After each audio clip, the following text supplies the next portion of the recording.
Hello students, I am Dr. N.B. Singh, Assistant Professor of Botany, working in Department of Botany, Government Nagarjuna Postgraduate College of Science, Raipur. Students, today I am going to discuss an important topic of plant physiology entitled as Hatch and Slack pathway, which is included in second paper of BSc second year. Students, these are the contents of today's topic, which includes discovery, examples, characteristic features of C4 plants, range anatomy, mechanism of C4 cycle, types of C4 pathway, and efficiency of C4 plants. आइए छात्रों, अब हम C4 cycle की discovery के बारे में देखें।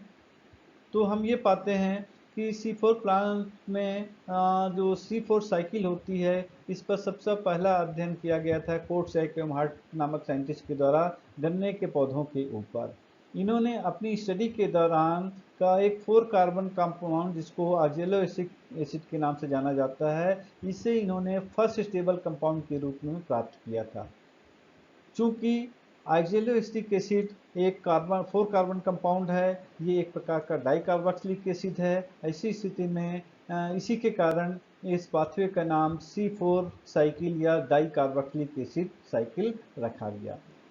इस साइकिल के ऊपर डिटेल स्टडी एमडी हैच और रोजर स्लेक के द्वारा 1967 में की गई। इन्होंने गन्ना और मक्का के पौधों के ऊपर C4 साइकिल की डिटेल स्टडी किया और डिटेल स्टडी के दौरान इन्होंने इनकी जो डिफरेंट रिएक्शंस हैं, जो इंटरमीडिएट कंपाउंड्स हैं, उन सभी कंपाउंड्स के बारे में इन्होंने बताया और ये भी बताया कि C4 साइकिल जो होती है take place in 2 types of cells. ये सेल्स हैं मीजोफिल सेल्स और बंडल सीड सेल्स।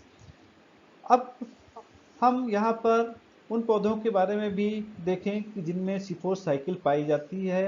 उन तो हम ये पाते हैं कि एंजियोस्पर्मिक प्लांट्स की 90s फैमिलीज के अंतर्गत आने वाले 1500 पौधों में C4 साइकिल पाई जाती है और ये साइकिल सबसे ज़्यादा मोनोकाट प्लांट्स में पाई जाती है और मोनोप्लाट प्लांट्स की जो फैमिली ग्रेमनी है और सैपरेसी है, इनके सदस्यों में ये बहुतायत देखने को मिलती है। इनके जो मेंबर्स हैं गन्ना, मक्का, ज्वार, जई, बाजरा और पेनिकम, इन पौधों में C4 साइकिल रिपोर्ट की गई। ये मोनोकाट प्लांट्स हैं। इसी प्रकार डाइकाट प्लांट्स जिनमें C4 साइकिल रिपोर्ट की गई है, उनमें Euphorbia, Amaranthus, Chenopodium, Boerhavia, Atriplex और पोर्टुलेका जैसे पौधे आते हैं। Come to characteristic features of C4 plant. तो स्टूडेंट्स, C4 साइकिल पढ़ने के पहले हम C4 प्लांट्स के कैरेक्टर्स को भी हमें जानना आवश्यक है। तो मैं यहाँ पहले बताना चाहूँगा कि जो C4 प्लांट्स होते हैं, actually these C4 plants are found in tropical regions, जहाँ पर लाइट इंटेंसिटी और टेम्परेचर जो है ये रिलेटिवली हाई होता है। दूसरा जो करेक्टर है इनका कि C4 प्लांट्स में का CO2 कंपनसेशन पॉइंट काफ़ी कम होता है, जिसका ये कंपनसेशन पॉइंट जो होता है 8 to 10 पार्ट्स पर मिलियन होता है। इसका मतलब ये है कि अगर एटमॉस्फेयर में 8 to 10 पार्ट्स पर मिलियन के हिसाब से भी कार्बन डाइऑक्साइड का कंसंट्रेशन उपस्थित है, उस स्थिति में भी इन C4 पौधों में CO2 फिक्सेशन आसानी से होता है और इसका प्रमुख कारण है कि लो कंसंट्रेशन होने पर भी कार्बन डाइऑक्साइड को एक्सेप्ट करने वाला एंजाइम यहाँ पर फास्फोइनॉल पायरुविक कार्बोक्सिलेज एंजाइम उपस्थित होता है, जिसमें कार्बन डाइऑक्साइड के प्रति बहुत अधिक एफिनिटी होती है। ये इसके लो कंसंट्रेशन होने पर भी आसानी से एक्टिव रहता है। थर्ड करेक्टर है CO2 assimilation are rate is higher due to presence of 2 types of enzymes. C4 plants में कार्बन डाइऑक्साइड एसिमिलेशन की दर जो होती है काफ़ी अधिक होती है। इसका कारण यह है कि इसमें 2 प्रकार का एंजाइम सिस्टम होता है, फास्फोइनॉल पायरुविक कार्बोक्सिलेज ये मीजोफिल सेल्स में, और बंडल सिस क्लोरोप्लास्ट में पाया जाता है rubisco enzyme, ribulose biphosphate carboxylase enzyme. तो ऐसी स्थिति में यहाँ पर PEPC जो है एटमॉस्फेरिक कार्बन डाइऑक्साइड का एसिमिलेशन करता है, जबकि रूबिस्को एंजाइम जो है ये बंडल शीथ में पाया जाता है और ये वहाँ पर उत्पन्न जो मॉलिक्यूलर ऑक्सीजन होती है उसका एसिमिलेशन करता है। Fourth characters, in C4, two types of cells, mesophyll cells and bundle sheath cells are involved in CO2 assimilation. तो C4 प्लांट्स में कार्बन डाइऑक्साइड का फिक्सेशन करने के लिए मीजोफिल सेल्स और बंडल सेल्स शीथ सेल्स यानी दो प्रकार की सेल्स वहां पर भाग लेती हैं CO2 एसिमिलेशन में। Mesophyll cells fix atmospheric carbon dioxide by C4 pathway and bundle sheath cells fix at molecular carbon dioxide by C3 pathway. तो एटमॉस्फेरिक CO2 को C4 पाथवे के माध्यम से मीजोफिल सेल में फिक्स किया जाता है। इसी तरह से सेल्स के अंदर भी जो कार्बन डाइऑक्साइड प्रोड्यूस होती है उसको कहा जाता है molecular carbon dioxide. This carbon dioxide is fixed by bundle sheath chloroplast by C3 pathway. तो C4 प्लांट्स में मैं पहले और बता देना चाहूँगा कि इन पौधों में जो लीव्स होती हैं उनकी एक विशेष प्रकार की एनाटॉमी होती है जिसको क्रेन्स एनाटॉमी कहा जाता है। तो ऐसी एनाटॉमी में जो इनका जाइलम होता है ये दो प्रकार की सेल से घिरा होता है, मैं बंडल शीथ क्लोरोप्लास्ट और मीजोफिल सेल से।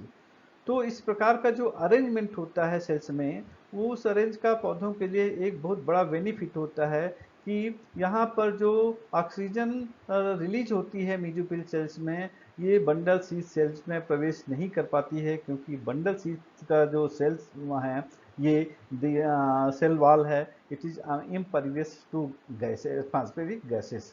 इसमें एटमॉस्फेरिक गैसेस को प्रवेश करने की अनुमति नहीं होती है। Due to the presence of carbon dioxide concentrating mechanism, the concentration of CO2 around the site of Rubisco enzyme is higher in C4 plants. चूँकि C4 प्लांट्स में कार्बन डाइऑक्साइड का फिक्शन करने के लिए C3 पाथवे के साथ साथ C4 pathway भी होती है, या यूँ कहें कि C4 पाथवे के साथ साथ C3 पाथवे भी उपस्थित होता है। तो ऐसी स्थिति में जो रूबिस्को एंजाइम होता है, इस रूबिस्को एंजाइम को कार्य करने के लिए का या अधिक कार्बन डाइऑक्साइड का अधिक सांद्रण प्राप्त हो जाता है। क्योंकि रूबिस्को एंजाइम की एक विशेषता है, उसकी ड्यूअल प्रॉपर्टी होती है। अगर एटमॉस्फेयर अगर कंसंट्रेशन ऑक्सीजन का ज़्यादा होता है तो इसकी एक्टिविटी चेंज हो जाती है, ये ऑक्सीजनेस एक्टिविटी शो करने लगता है। लेकिन in the presence of higher concentration of CO2, जब कार्बन डाइऑक्साइड का कंसंट्रेशन हाई होता है तो उस स्थिति में रूबिस्को एंजाइम की एक्टिविटी जो होती है वो कार्बोक्सिलेज एंजाइम एक्टिविटी होती है। तो इस तरह से हम ये पाते हैं कि जो ये सारी व्यवस्था होती है उसके कारण क्या होता है यहाँ पर, it reducing the chances of oxygenase reaction in reaction of rubisco enzyme. तो इस व्यवस्था के कारण यहाँ पर रूबिस्को एंजाइम की जो है ये ऑक्सीजनेज एक्टिविटी शो नहीं कर पाता है। तो ऐसी स्थिति में यहाँ पर फोटो रेस्पिरेशन के चांसेस बहुत कम हो जाते हैं, या यूँ कहें कि फोटो रेस्पिरेशन यहाँ पर C4 प्लांट्स में नहीं हो पाता है। तो अभी मैंने जो चर्चा किया था कि C4 प्लांट्स की एक बहुत बड़ी विशेषता होती है कि इनकी लीव्स में एक विशेष प्रकार की एनाटॉमी पाई जाती है जिसको हमने कहा था क्रेन्स एनाटॉमी। आइए अब हम क्रेन्स एनाटॉमी के बारे में डिस्कस करें। तो मैं सबसे पहले बताना चाहूँगा कि C4 प्लांट्स की जो लीफ होती है इनकी एक विशेष प्रकार की एनाटॉमी होती है जिसको हम क्रेन्स एनाटॉमी के नाम से जानते हैं। इनमें जो वास्कुलर बंडल है यहाँ पर इसमें जाइलम और फ्लोएम होता है, और हम यहाँ पर जैसा कि डायग्राम में देख रहे हैं कि vascular bundle is surrounded by a layer of cells which is called to be as bundle sheath cells, जिसको हम बंडल शीथ सेल कहते हैं। तो जाइलम फ्लोएम सबसे पहले बंडल शीथ सेल्स के द्वारा घिरा होता है, and these bundle sheath cells are also surrounded by mesophyll cells, ये मीजोफिल सेल्स के द्वारा भी घिरी होती हैं। तो यहाँ जो बंडल शीथ सेल्स होती हैं इनमें पाए जाने वाला जो क्लोरोप्लास्ट होता है ये चूंकि आकार में बड़ा होता है और इन बंडल शीथ सेल्स की साइज भी बड़ी होती है, तो इनका स्ट्रक्चर अगर देखें तो ये स्ट्रक्चर एक रिंग के समान या एक गले के हार के समान होता है। एक डिजाइनर रिंग होती है या गले का हार होता है, उस प्रकार से इनकी संरचना होती है। और ऐसी संरचना को वास्तव में जर्मन शब्द रेथ से लिया गया है। वास्तव में ये रेथ जो है क्रेंच टर्म के लिए लिया गया है। तो क्रेंच टर्म इस रेथ वर्ड से लिया गया है, जिसका अर्थ होता है रिंग या हार। अब हम यहाँ पर बताना चाहेंगे कि vascular bundle of the leaves of C4 plants is surrounded by bundle seed cell and mesophyll cells. These bundle seed cells are looking like a ring or wreath shaped. Therefore, these bundle cells are also called to be as Cranch cells. Now, features of bundle seed cells. And as we see that the bundle seed cells are larger in size, इनका आकार काफी बड़ा होता है।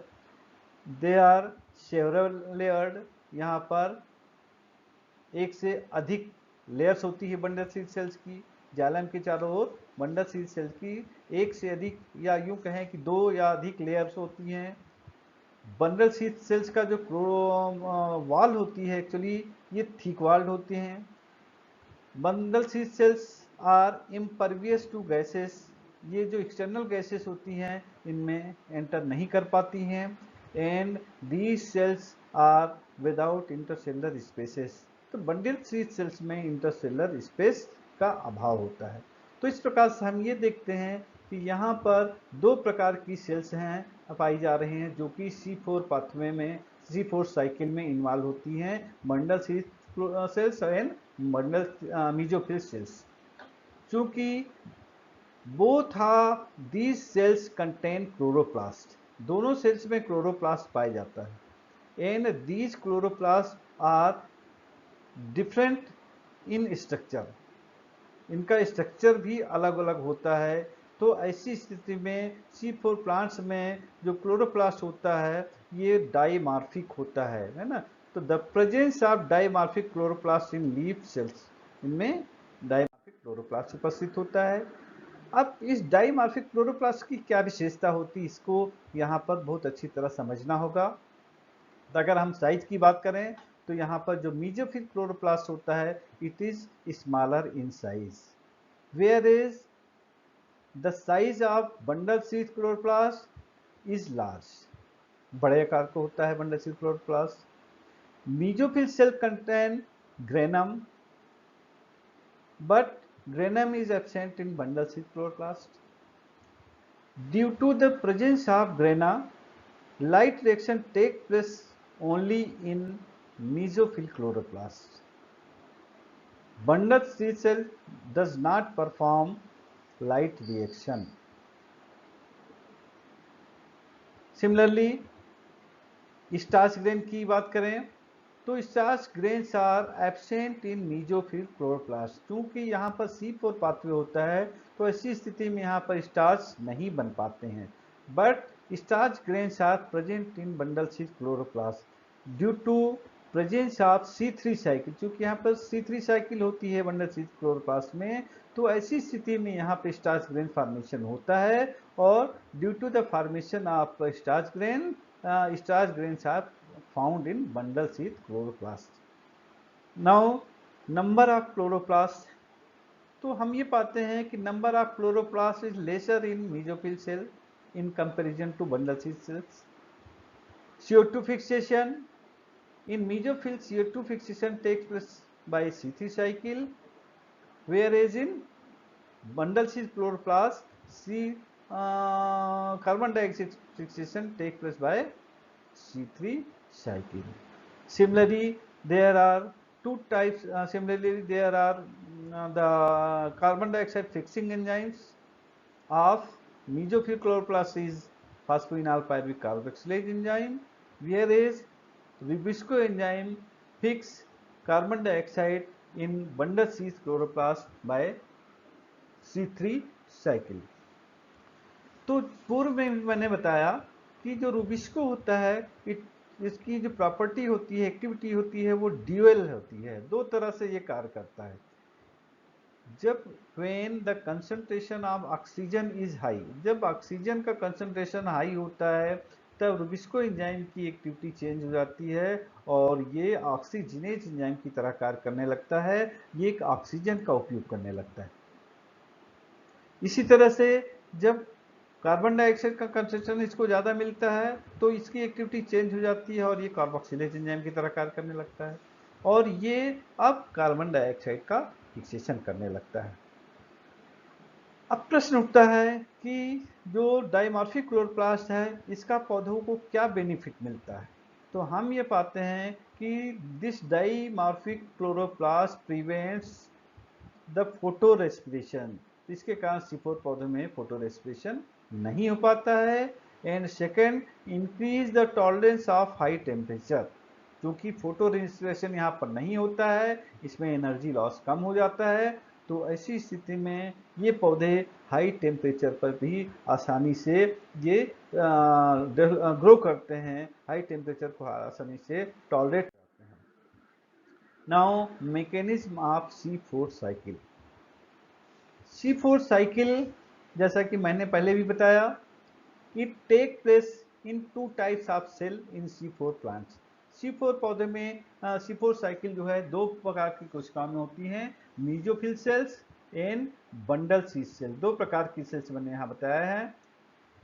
यहाँ light reaction को अगर देखें तो it take place in mesophyll cells only, but dark reaction take place in bundle sheath cells. Bundle sheath cells में ही डार्क रिएक्शन होती है। यहाँ पर इसलिए कहा जाएगा डार्क रिएक्शन क्योंकि कार्बन डाइऑक्साइड का जो एक्चुअल फिक्सेशन होता है जिसमें शुगर फॉर्मेशन होता है with take place in bundle sheath cells. Now steps of C4 cycle. C4 चक्र के जो है ये कई स्टेप में होता है। मैंने यहाँ पर कुल 5 स्टेप्स इनके बताए हैं। First carboxylation reaction, dehydrogenation reaction, decarboxylation reaction, second carboxylation reaction, and last phosphorylation reaction. Out of these 5 reactions, 2 carboxylation reactions take place during C4 cycle. First carboxylation reaction take place in mesophyll chloroplast and second carboxylation reaction take place in bundle seed chloroplast. Now come to first carboxylation reactions. Actually this reaction take place in mesophyll cells. मेसोफिल्स में पहला carboxylation reaction होता है। Mesophyll cells में sales का जो chloroplast होता है ये chloroplast actually atmospheric carbon dioxide का उपयोग करता है। तो यहाँ पर जो first carbon dioxide receptor molecule होता है वो 3 कार्बन कंपाउंड फास्फोइनॉल पायरुविक एसिड होता है। ये इसको हम कह सकते हैं कार्बन डाइऑक्साइड रिसेप्टर कंपाउंड होता है। During the course of C4 cycle, first of all, mesophyll cells absorb carbon dioxide from the atmosphere. Mesophyll cells atmospheric carbon dioxide को एब्जॉर्ब करती हैं और उनके साइटोप्लाज्म में पहुंचने के बाद this carbon dioxide is ionised into bicarbonate ion in the presence of carbonic anhydrase enzyme. तो मेसोफिल क्लोरोप्लास्ट मेसोफिल साइटोप्लाज्म में सबसे पहले कार्बन डाइऑक्साइड का आयोनाइजेशन होता है और पानी में घुलने के बाद पानी के साथ मिलने पर आयोनाइजेशन होता है और आयोनाइजेशन के पश्चात यहाँ पर बाइकार्बोनेट आयन बनते हैं और हाइड्रोजन आयन्स बनते हैं। Now bicarbonate ion is then used in carboxylating PEP and phosphoenol pyruvic acid. Now these bicarbonate ions are used in the carboxylation of phosphoenol pyruvic acid. तो यहाँ जो फास्फोइनॉल पायरुविक एसिड उपलब्ध होता है ये बाइकार्बोनेट के साथ रिएक्शन करता है in the presence of phosphoenol pyruvic carboxylase enzyme. ये जो एंजाइम है ये फास्फोइनॉल पायरुविक कार्बोक्सिलेज एंजाइम है। इसकी उपस्थिति में बनाते हैं ऑक्जेलोएस्टिक एसिड। यहाँ पर ऑक्जेलोएस्टिक एसिड इस प्रकार से बन जाता है। तो ये ऑक्जेलोएसिटिक एसिड जैसा कि मैंने पूर्व में बताया, it is a 4 carbon compound and it is a di carboxylic acid.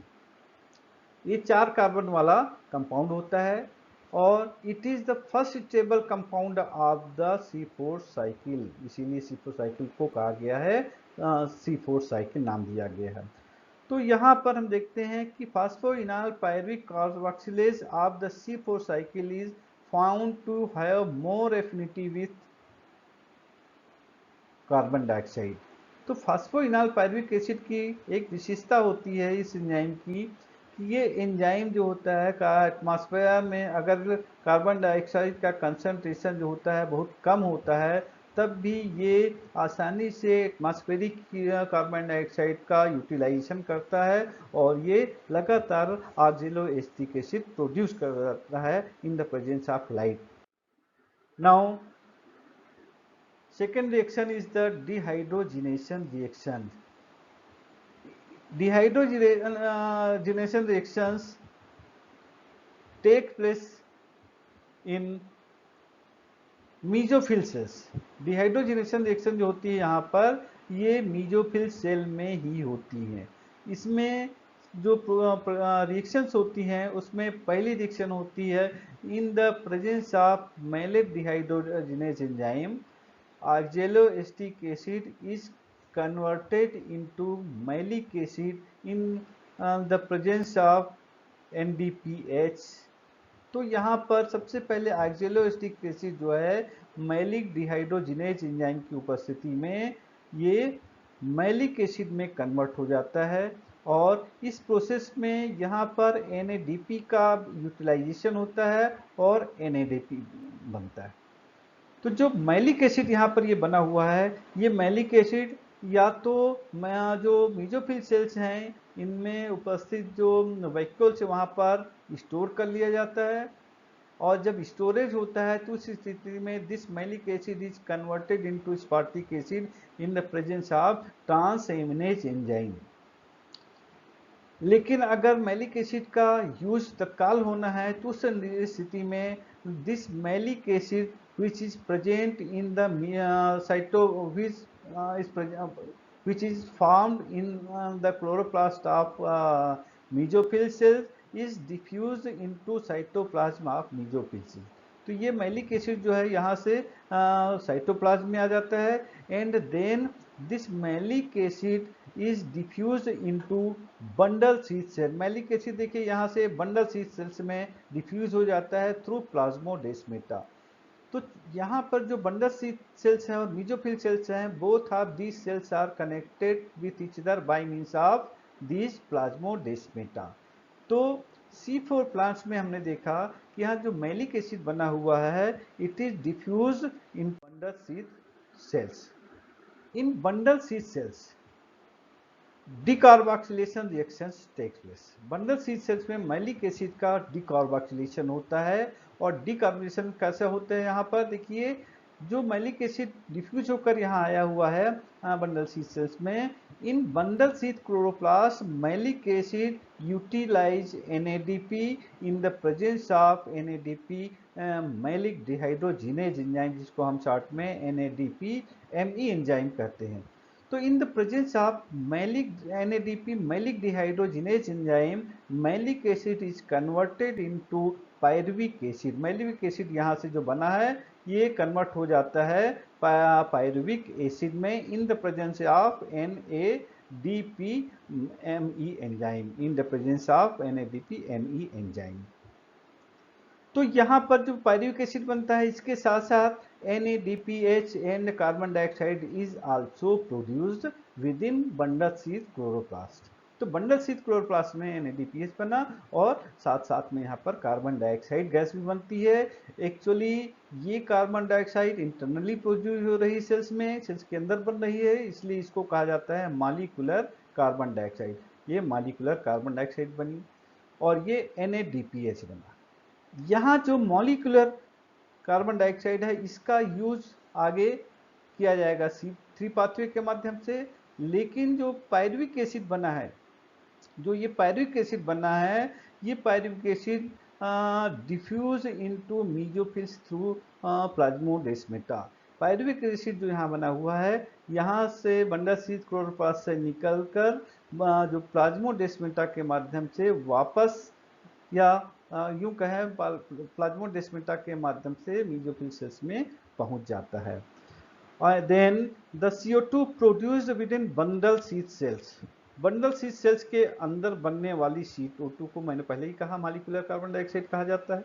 ये this is molecular carbon dioxide, and molecular carbon dioxide is used up in Calvin cycle or C3 cycle in the chloroplast of bundle sheath cells। तो ये भी मैंने पहले बताया, bundle sheath sales में ये C3 cycle के माध्यम से उसका उपयोग किया। तो यहाँ पर हम देख रहे हैं बंडल शीथ सेल्स उपस्थित हैं। ये बंडल शीथ सेल्स यहाँ से पूरा है, और ये इसका क्लोरोप्लास्ट है। तो क्लोरोप्लास्ट चूंकि इसका लार्जर साइज का होता है, तो इस बंडल से क्लोरोप्लास्ट में सेकेंड डिकार्बोक्सिलेशन रिएक्शन होती है। और इस प्रोसेस में सबसे पहले क्या होता है कि मॉलिक्यूलर कार्बन डाइऑक्साइड जो यहाँ बन रही है, it is used by C3 cycle to produce sugar. जो मॉलिक्यूलर कार्बन डाइऑक्साइड बन रही है वो C3 पाथवे के माध्यम से यूज किया जा रहा है, उसका फिक्सेशन किया जा रहा है मॉलिक्यूलर कार्बन डाइऑक्साइड का, और इससे शुगर्स यहाँ पर बन रही हैं, लगातार बनती रहती हैं। The CO2 level within bundle sheath layer can built up to over 10 times the carbon dioxide level in the intercellular spaces.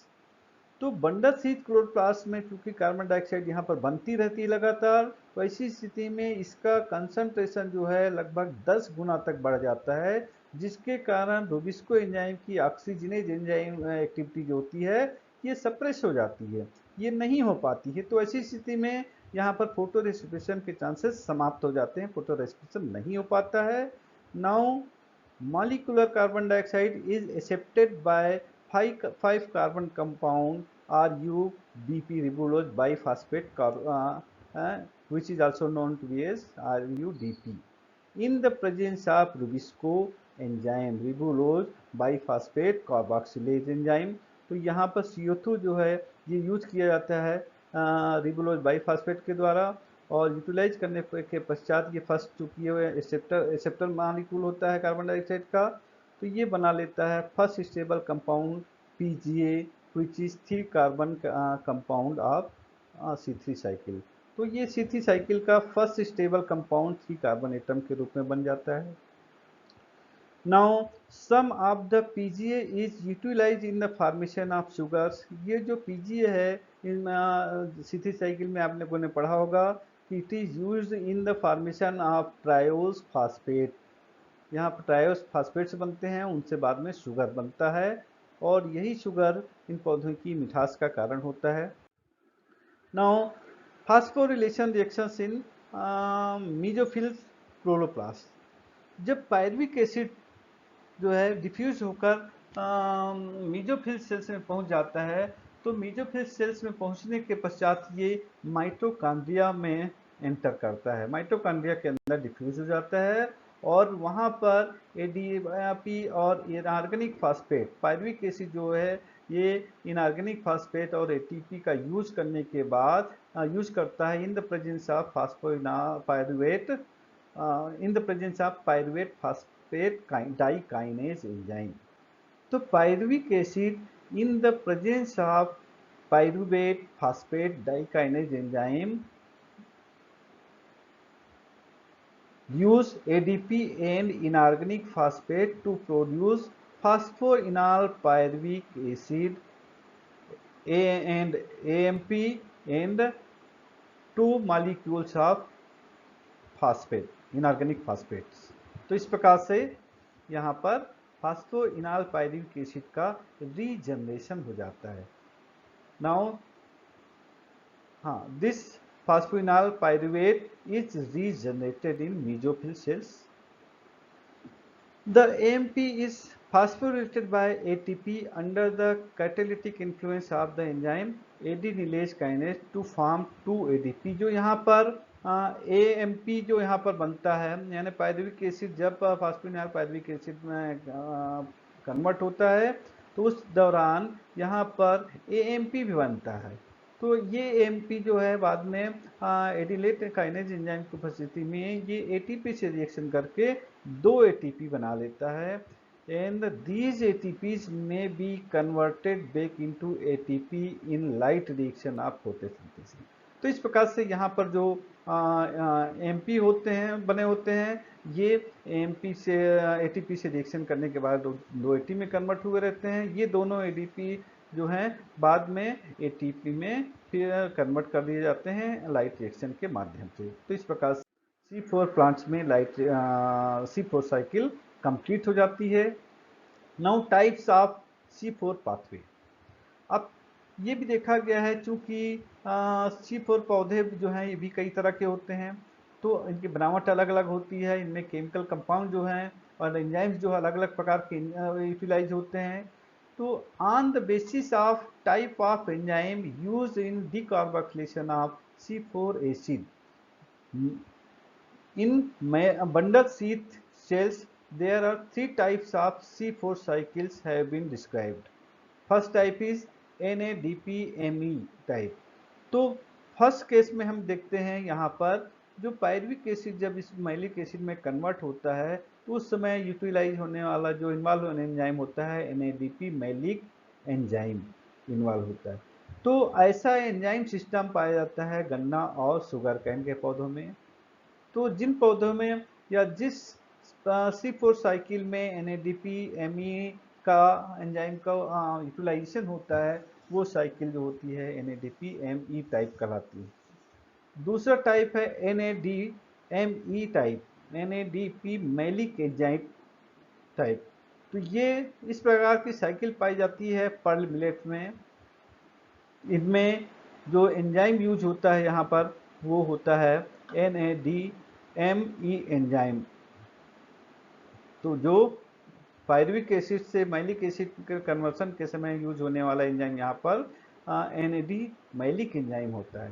तो इसीलिए इस साइकिल का नाम दिया गया है NADME type of C4 cycle. Next is PCPCK type, phosphoenol pyruvic carboxylase enzyme type. तो तीसरी टाइप जो पाया गया है पेनिकम मैक्सिमम में, इसमें ये देखा गया है कि जो यूटिलाइज होने वाला एंजाइम है वो होता है यहाँ पर फास्फोइनाल पायरुविक कार्बोक्सिलेज एंजाइम। तो पायरुविक एसिड जब फास्फोइनाल पायरुविक एसिड में कन्वर्ट होता है तो यहाँ पर PEPCK एंजाइम यूज होता है, इसलिए इस साइकिल को नाम दिया गया है PCPCK type of C4 cycle. तो छात्रों हमने देखा कि C4 पाथवे जो होता है ये खुद भी 3 प्रकार का होता है और इस 3 प्रकार का होने का प्रमुख कारण है इसमें उपयोग होने वाला enzyme. Now in the last it become necessary to know about efficiency of C4 plants। तो जो C4 प्लांट्स होते हैं actually they are more efficient than C3 plants. प्रश्न उठता है कि इस एफिशिएंसी का कारण क्या है। तो इसमें जो पहला कारण है higher rate of CO2 assimilation due to the presence of 2 carboxylation reaction. चूंकि C4 प्लांट्स में या C4 पाथवे में कार्बन डाइऑक्साइड एसिमिलेशन की दर बहुत अधिक होती है और इस अधिक एसिमिलेशन की दर अधिक होने का प्रमुख कारण है कि यहाँ पर कार्बन डाइऑक्साइड का फिक्सेशन जो होता है 2 साइकिल के माध्यम से 2 सेल्स में होता है। एक होती है C4 cycle which take place in mesophyll chloroplast and another is C3 cycle which is found in bundle sheath chloroplast. Second is the higher growth rate under high temperature and high O2 CO2 ratio. C4 पौधे जो हैं इसलिए भी ज़्यादा efficient माने गए हैं कि ये पौधे जो हैं अधिक टेम्परेचर में भी आसानी से ग्रो हो जाते हैं, इनकी ग्रोथ हाई टेम्परेचर में अधिक होती है और इनमें हाई ऑक्सीजन CO2 रेशियो जब अधिक होती है, यानी ऑक्सीजन कंसंट्रेशन जब ज़्यादा होता है एटमॉस्फेयर में, उस कंडीशंस में भी ये पौधे आसानी से सर्वाइव करते हैं, कार्बन डाइऑक्साइड का फिक्सेशन करते हैं। और इनमें फोटो रेस्पिरेशन बिल्कुल पाया ही नहीं जाता, तो ऐसी स्थिति में इसमें एनर्जी लॉस होता ही नहीं है। Now next, energy loss is reduced. Energy loss इसमें यहाँ मैंने पहले ही बताया कि रिड्यूस हो जाता है। That take place in C3 plants as a consequence of oxygenase activity of rubisco enzyme. तो चूंकि यहाँ पर जो है एनर्जी लॉस इसलिए नहीं होता कि ऑक्सीजनेज एक्टिविटी जो है रूबिस्को की C4 प्लांट्स में नहीं हो पाती है, जबकि ये ऑक्सीजनेज एक्टिविटी रूबिस्को की एंजाइम की C3 प्लांट्स में पॉसिबल होती है। तो ऐसी स्थिति में C4 प्लांट्स में एनर्जी लॉस नहीं हो पाता है, इसमें फोटो रेस्पिरेशन नहीं हो पाता है, लेकिन C3 प्लांट्स में फोटो रेस्पिरेशन कंटिन्यू होता है, इसलिए वहाँ पर एनर्जी लॉस अधिक होता है। Next is Rubisco enzyme which is present only in bundle seed cells। Rubisco enzyme पहले भी मैंने बताया कि ये बंडल सीड सेल्स में ही पाया जाता है। Does not come into contact with oxygen। तो ये रुबिस्को एंजाइम जो है ये ऑक्सीजन के संपर्क में यहाँ आ ही नहीं पाता। क्यों नहीं आ पाता? क्योंकि मीजोफिल सेल्स में जो ऑक्सीजन रिलीज होती है वो ऑक्सीजन बंडल सीड सेल्स में इसलिए नहीं पहुंच पाती कि बंडल सीड सेल्स की जो सेल वॉल है it is impervious for external gases, दूसरी गैसेस को ये एंटर होने नहीं देती। दस oxygen of RUBP is completely avoided. जब यहाँ ऑक्सीजनेज एक्टिविटी नहीं हो पाती है RUBP की, तो ऐसी स्थिति में RUBP का ऑक्सीजनेशन नहीं हो पाता है। Thus little or no chances of photo respiration. तो ऐसी स्थिति में C4 प्लांट में फोटो रेस्पिरेशन होता ही नहीं है। और इन्हीं सब कैरेक्टर्स के कारण C4 प्लांट्स को मोर एफिशिएंट माना गया। मैंने छात्रों पहले भी बताया, स्टार्ट करने के पहले समय भी बताया कि C4 प्लांट्स जो होते हैं ये इनके जो जूस होते हैं ये मीठे होते हैं। आप लोग गन्ना खाते हैं तो गन्ने का जो रस होता है काफ़ी मीठा होता है। इसी तरह से बीट जो होती है चुकंदर होता है, इनका रस भी काफ़ी मीठा होता है। मक्का को देखें तो मक्के के जो बीज जब यंग स्टेज में रहते हैं, डेवलपिंग स्टेज में रहते हैं, तो वो भी उनका जो मिल्की पार्ट होता है वो भी काफ़ी मीठा होता है। इन सब के मीठे होने का प्रमुख कारण यही है कि C4 प्लांट में कार्बन डाइऑक्साइड एसिमिलेशन की रेट जो होता है it is high. It is because of the presence of two types of enzyme system and fixation of atmospheric as well as molecular oxygen in C4 plants.